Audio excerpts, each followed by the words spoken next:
ഒരു ഇലക്ട്രിക് വണ്ടി എടുത്ത ആളുകളുടെ അവസ്ഥയാണ് ഇപ്പോൾ കണ്ടുകൊണ്ടിരിക്കുന്നത്. സംഭവം കേരളത്തിലല്ലെങ്കിലും നിയറസ്റ്റ് ആയിട്ടുള്ള സ്റ്റേറ്റുകളിലാണ്.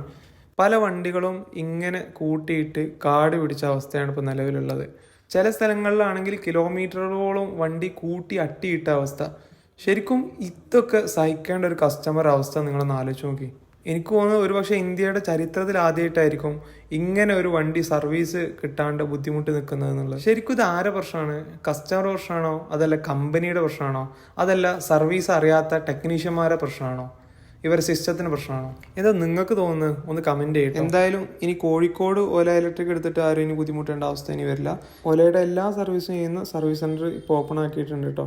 ഓൾമോസ്റ്റ് എല്ലാ കാര്യങ്ങളും ബാറ്ററി, മോട്ടോഴ്സ്, കൺട്രോളേഴ്സ് തുടങ്ങിയിട്ടുള്ള എല്ലാ വർക്കുകളും ഇവർ ചെയ്യുന്നുണ്ട്. അപ്പോൾ ഇതിന് കറക്റ്റ് ലൊക്കേഷൻ എവിടെ വെച്ചാൽ കോഴിക്കോട് 4ാം ഗേറ്റിൽ നിന്ന് PT ഉഷ റോഡിലൂടെ പോകുമ്പോൾ ടർബോസ് എന്നുള്ള റെസ്റ്റോറൻറ്റ് കാണാം. അത് നേരെ ഓപ്പോസിറ്റ് ആയിട്ട് TA മാത്യു മാസ്റ്റർ റോഡിലൂടെ പോയാൽ ഇവിടേക്ക് എത്തട്ടോ.